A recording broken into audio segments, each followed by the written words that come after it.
surprising. An old Bentley. Question is, what are we looking for here? What do you think I'm looking for? Well, what I'm looking for is pretty distinctive and I still can't quite see it yet. So, it's not in this car park by the looks of it, otherwise it would stand out, I believe. Mercedes SL. Very nice.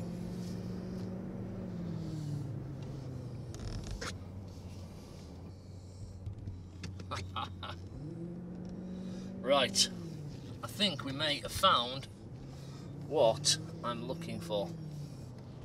There she is. Here's what I like. Laying on the beach with sunlight in my eyes, laughing with my friends under the sky, following our hearts so then we take a ride. Wherever, I always try to let my spirit fly, fly away. That's the only way to get that high, high, always.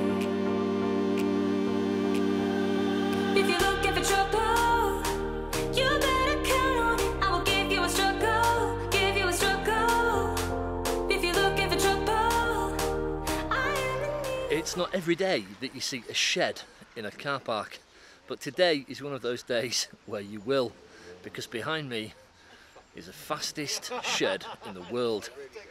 An insane machine built by Kevin, who's just engaged with a group of people who are no doubt absolutely intrigued and thinking, what the hell is this?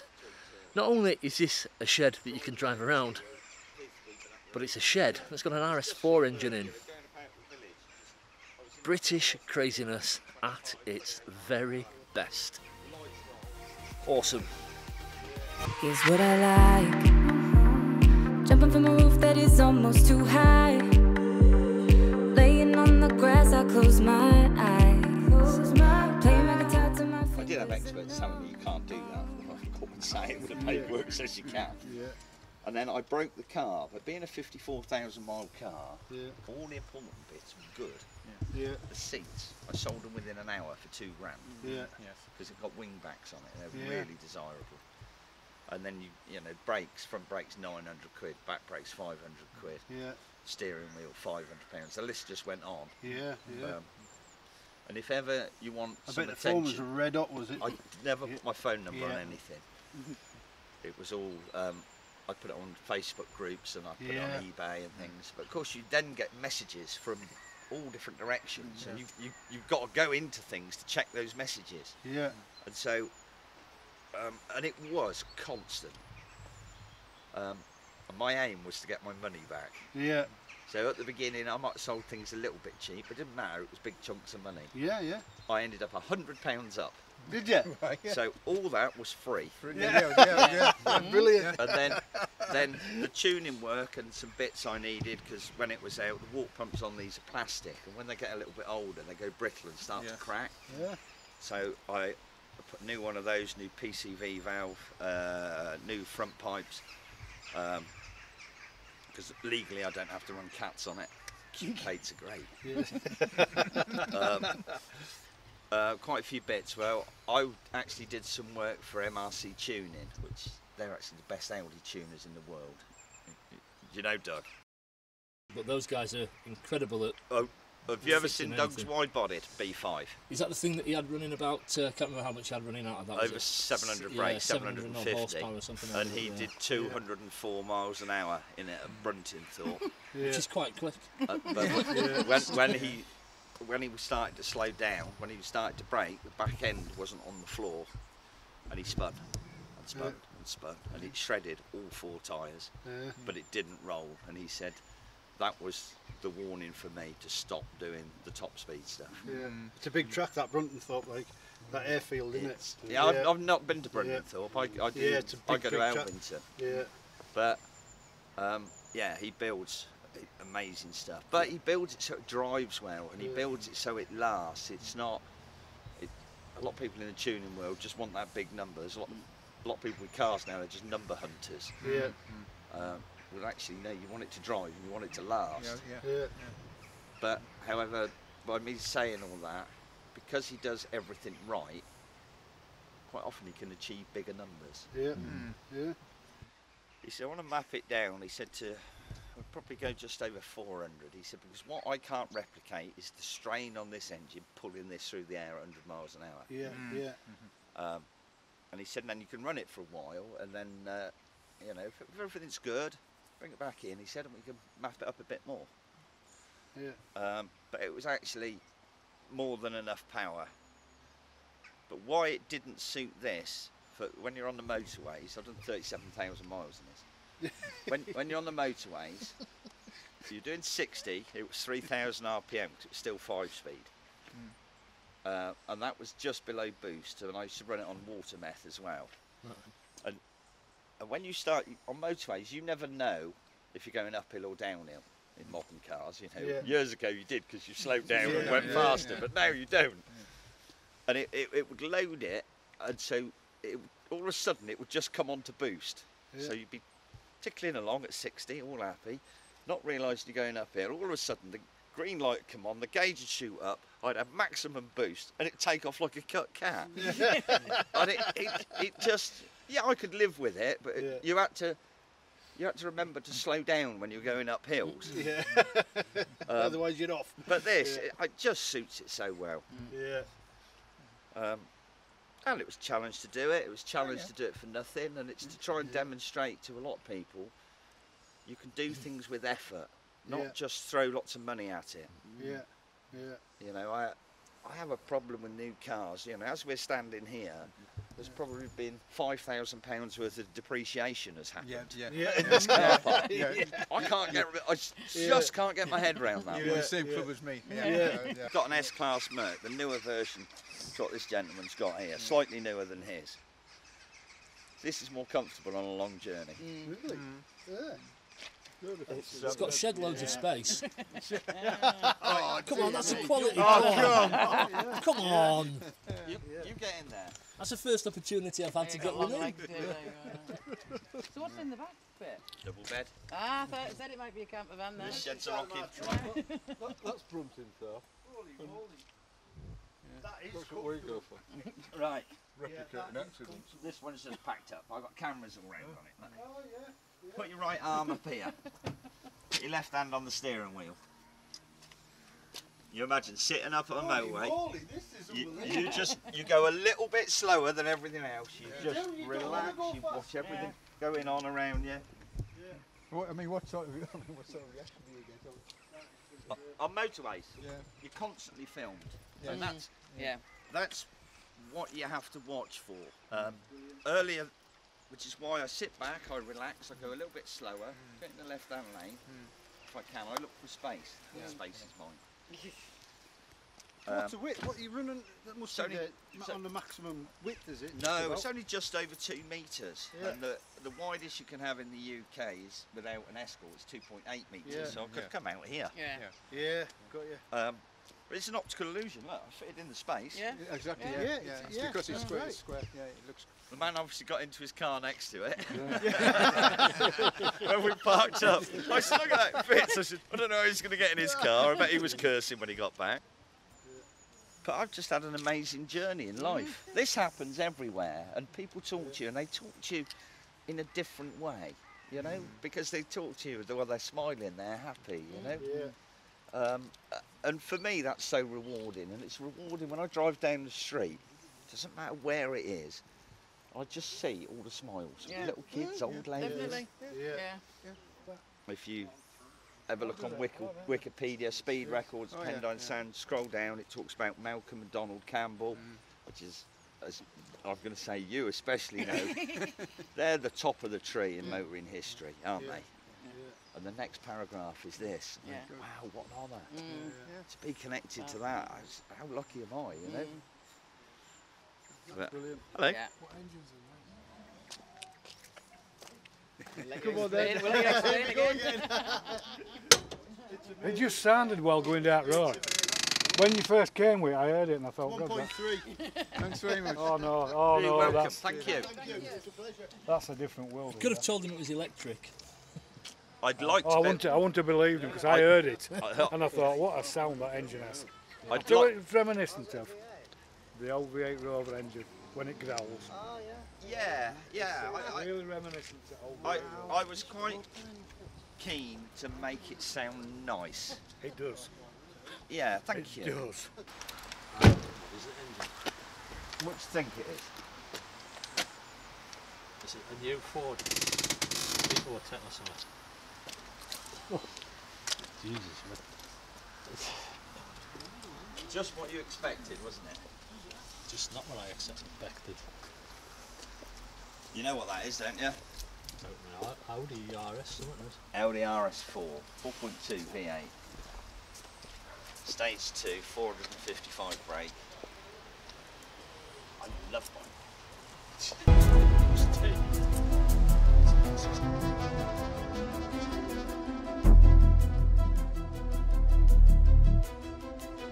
The sheer amount of attention that the shed gets is just absolutely phenomenal. Kev's definitely built something which is a showstopper.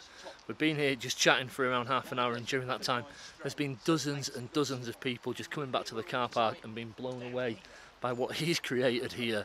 It's absolutely phenomenal. It's definitely one of the quirkiest and most fantastic pieces of motoring engineering that I've ever had the pleasure to witness. So I absolutely and utterly love this machine. It's phenomenal.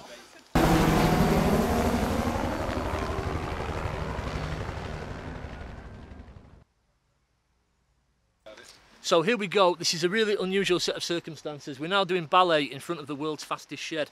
It's definitely not what I expected to be filming. It's different. Let's do this. Right. Is the camera on? I'm recording. Florrie's recording. Is it on? So we're ready to go. So who's counting us in here? Okay. Ready? Are you ready? Yeah. 1, 2, 3. Survive. That was pretty good. Yeah. Right, well, I think you should come on. You should come on camera now. Yeah. And let me take that from you. Keep recording. Oh, I stopped recording, sorry. Okay, alright. And then, you see, we'll get a professional in, and let's see how high. This is just a normal. Sorry, this is just a normal day in the car park. Normal day. Right, let's see how high you go. Because I own that, and then this lovely Yeah, that's a young lot higher lady than comes that, on, isn't it? and she That was a can't lot higher. stand You up. could quite easily kick me in the face here, by the way. So, right, who's counting Go on, in? we'll start off with One. point. We'll do point first. Point. Yeah. That's it. And now So, leg what should I kick. do with my hands?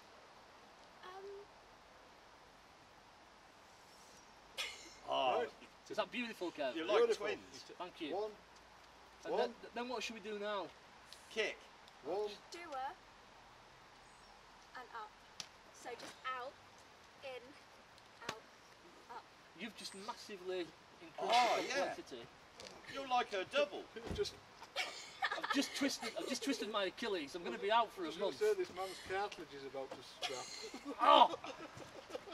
These jeans are a little bit tight for this, guys. If you're watching this, I will need some kind of medical attention later. Oh, hang on. Yeah, we've got a vehicle coming out. I'll just stop that. World's fastest shed brings you ballet in a car park in North Yorkshire. Unusual. Do you want to lift it up a bit? I think we're pretty cool, aren't we? Are you comfy? Okay. Oh, yeah. All right, okay. Right, so guys, I'm sat here with Kev, who is the creator and owner of this magnificently insane machine, which is the world's fastest shed. There's no other way to describe it. I'm going to ask Kev a couple of questions so you guys can get a little bit of insight into the mind of this engineering genius, is a phrase that I'm going to use. So, thank you. First of all, what made you want to create this particular machine? The very short story, I had a car sat on my drive that I was going to scrap. It was too good to scrap, and there was a friend of mine who was building a couple of hot rods, and I had car build envy. Right. He'd got a money tree and I hadn't, so the idea was to work with what you got, and I got that, so I thought, let's build something out of it, and I just came up with the idea. I bought £600 worth of steel, started welding, read all the rules about making something completely road legal, which I built it to 299 pages of rules. It's now the only fully approved road legal shed in the world. In the world, that's a pretty exclusive claim. In terms of when you first thought of the shed then, did you have other ideas that you mused over, or was it shed all the way for you? No, I started off, I thought I could turn it into a pickup. Right. Well, I'd got a pickup sat there that I hardly ever used anyway. So what's the point in making another one? I thought I could make it lightweight and try and make it quite fast, but everybody makes cars lightweight and tries to make them go quite fast. That's true. And then I originally built it as an advertising tool, which I'm now into my 4th year now. And I've learned that this draws more attention than any vehicle on the road, anything. I can go, and I've been to events where there's been a whole row of supercars, like stunning cars, and I pull in this and the whole crowd come towards me, and I think, wow, it kind of makes me smile.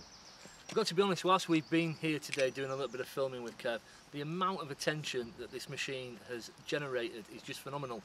And it's not just the attention or the engagement from people, it's actually the sheer level of happiness is probably the best term, the smiles that it actually puts on people's faces.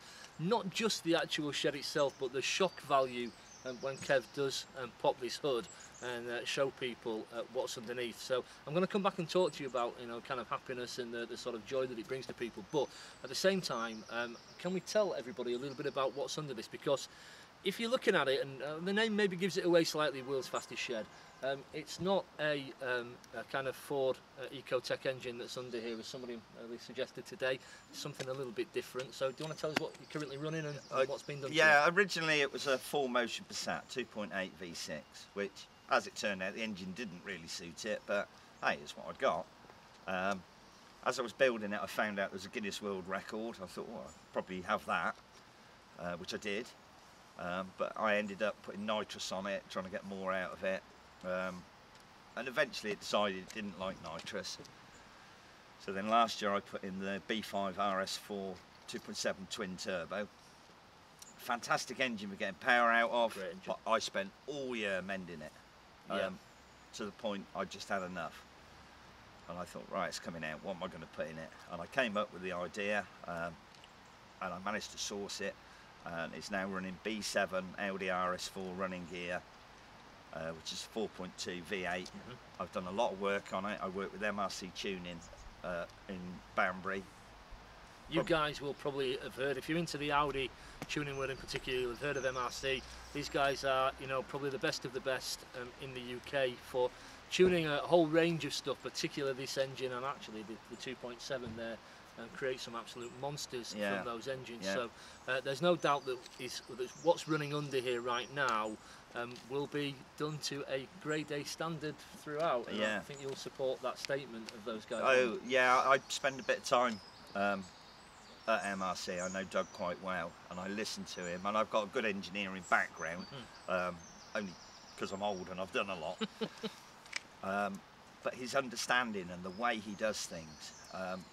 And so when I ask him about this engine and the previous one, what should I do? Did everything he tells you to do. Do this, do that, do that. You know, what should I put a K and an air filter in it? No, because you'll lose power. You need a high flow. Da, da, da. Have you got one? Yeah, right, I'll have one of those. And that's how you get all the good power and reliable.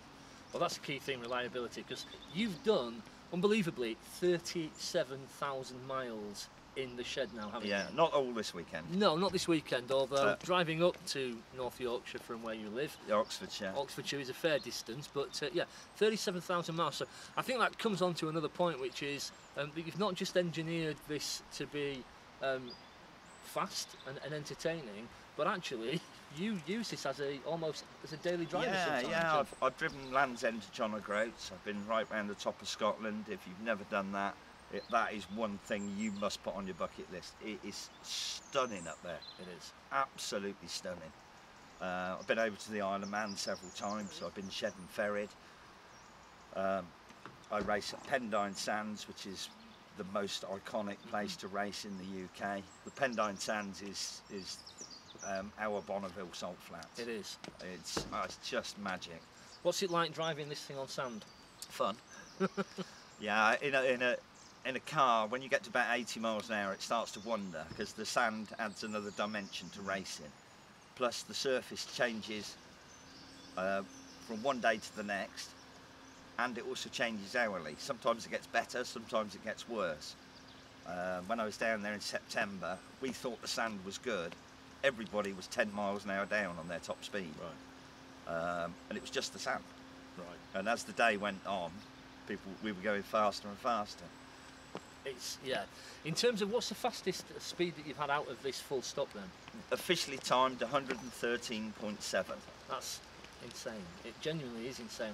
You think these days at 113 miles an hour, you say that, and obviously a lot of modern cars are very quick, and it kind of takes away from actually just how fast 113 miles an hour is. It's insanely fast. Yeah, yeah. And you're trying to get something which has got the aerodynamics of a shed and going through the air.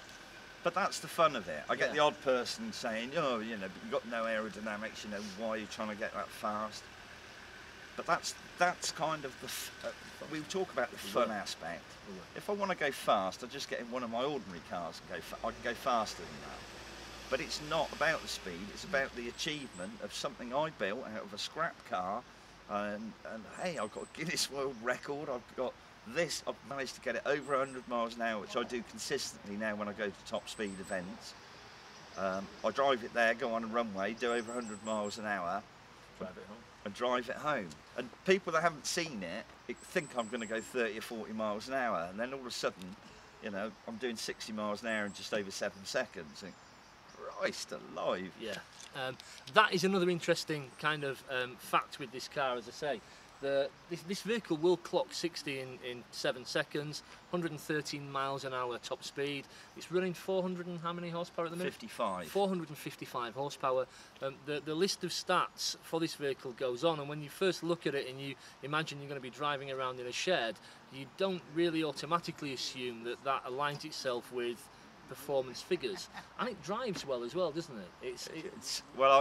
I'm on hydraulic suspension, so yeah, it goes up and down. But when I was putting the 2.7 in, the twin turbo, I was still running on stock suspension. I thought, I've got to do something with this or else I'm going to die. And I put hydraulics. I've since played about with the hydraulics, and actually it handles incredibly well. Right. People have driven it, car people have driven it and said they can't believe how it goes around corners. It's like a sports car. Yeah, I've got all this top weight. You look at it, no way it's going to go around corners, but it does. It does. Because it's still quattro as well. Still four-wheel drive, you know, I'm still quattro, brake system. But, you know, on the road, I drive it sensibly with respect. Yep. You know, it isn't a sports car, so I'm not going to chuck it into a corner just to say I can go that fast round it. No. And fortunately, I'm the age I am and not 17, so... Well, it does help, probably with insurance. Oh, yeah. Is it's great getting old. How do you insure this? There are several companies that will do it. Actually, the insurance on this isn't too bad at all. No? Not now, no. I just did it yesterday. Would you mind telling us what it is? I have a fleet policy, so I insure 4 vehicles. And this one is 300 and something. I don't know the exact figure. That's incredibly good value. Yeah. The other thing that I just wanted to talk to you about, one of your biggest pleasures from this actually is genuinely giving pleasure to other people, and that's one of your biggest motivations, isn't it? It's, yeah, when you drive up any street, doesn't matter, it doesn't have to be a car event. You can light the whole street up with smiles. And for me, you don't know everybody's journey. You know, I'm standing here, you don't know mine, I don't know yours. You could have had a lot of bad things happen in your life, or your life might have all been rosy. I don't know. But if I drive past and I can just make you smile, and I see that constantly. And when you're driving, you constantly see it. I've got pictures on the M25. My daughter was with me taking pictures. The traffic had slowed down. The amount of times we were being filmed and you could just see the smiles. Well, normally people would just be frustrated because they're sat in traffic. And hey, I've brightened up their day. Completely. I know, you know, wonderful is that? As a car guy, and you know, I've been a car guy, you know, pretty much since being a kid, and I've seen some, you know, some very unusual, and driven some really unusual things, and driven some incredibly expensive, you know, kind of high performance stuff as well. I don't think I've really seen, you know, quite as many people. Everybody loves this, don't they? Everybody who's been, everybody who's walked past today. Yeah, well, nearly everybody. Everybody that we've seen today has wanted to engage, wanted to come and chat, been fascinated by the story, been intrigued by the build, been intrigued by the engine and the power source. And yeah, everybody's been smiling and... Yeah, it's, well, you know, we're in a car park. We are. In North Yorkshire. In North Yorkshire. It's not exactly the most sunny of days either. Yeah, and the reaction when people come towards you with a smile, and that, none of that would ever happen if I was sat here with an ordinary car. None of that would happen. No. I wouldn't have met Keith, who stood over there keeping guard. I'd never have met you. And I've met thousands of people, and it's also about the meeting people and the smiling. I've also realised how many incredibly clever people we've still got in this country. Huge amounts. I see engineers that are just completely under the radar, and the things they make, and how they problem solve, and how their personality is. I was told by an editor of a magazine when I built this, in the article, he put about my can-do attitude, which I quite like because it's true. But I've met so many people that have got the same can-do attitude. They're doing their own thing. Problem solving. Yeah, and I like this can-do attitude. But society's changing a lot where there's a lot of can't do. Well, I think unfortunately, and we've talked about this again, and this is possibly something we can talk about in the future, but you know, there is a bunch of people these days in the car community that are maybe, you know, they have a very formulaic approach to what they do. They want to build a car, they want to talk about big horsepower figures, so they go the same route, and they're chasing horsepower, they're chasing not even reliability, they're not chasing drivability, they're not chasing anything other than, you know, I'm running, you know, 800 horsepower. And actually it takes away from, for me personally, it takes away from a lot of the other advantages of the car scene. And I think that people then are just handing their projects off to people to do, you know, a simple stage 1, stage 2 tune, and to get where they want to be. And are losing out on the opportunity to learn, losing out on the opportunity to do something completely different, and an opportunity to problem solve, and to, you know, and that's a shame, because that used to be what the car scene was all about, and times are changing, and maybe we're just getting slightly older, I don't know. And I was talking to some guys, some specialists, about the engine that I put in here, and he was talking about the wiring, and I said, do you know much about wiring? He said, oh, a bit. Well, as the conversation went on, he was a complete expert who worked in the motoring industry, but really clever. And he said, what you've done, people aren't doing anymore. No. He said, people always used to do it. You buy a Ford Escort, and then you go and buy an old Mark III Cortina, take the engine out and put it in that. He said, what you're doing, people aren't doing anymore. You know, they're putting, as you just said, they're just number chasing.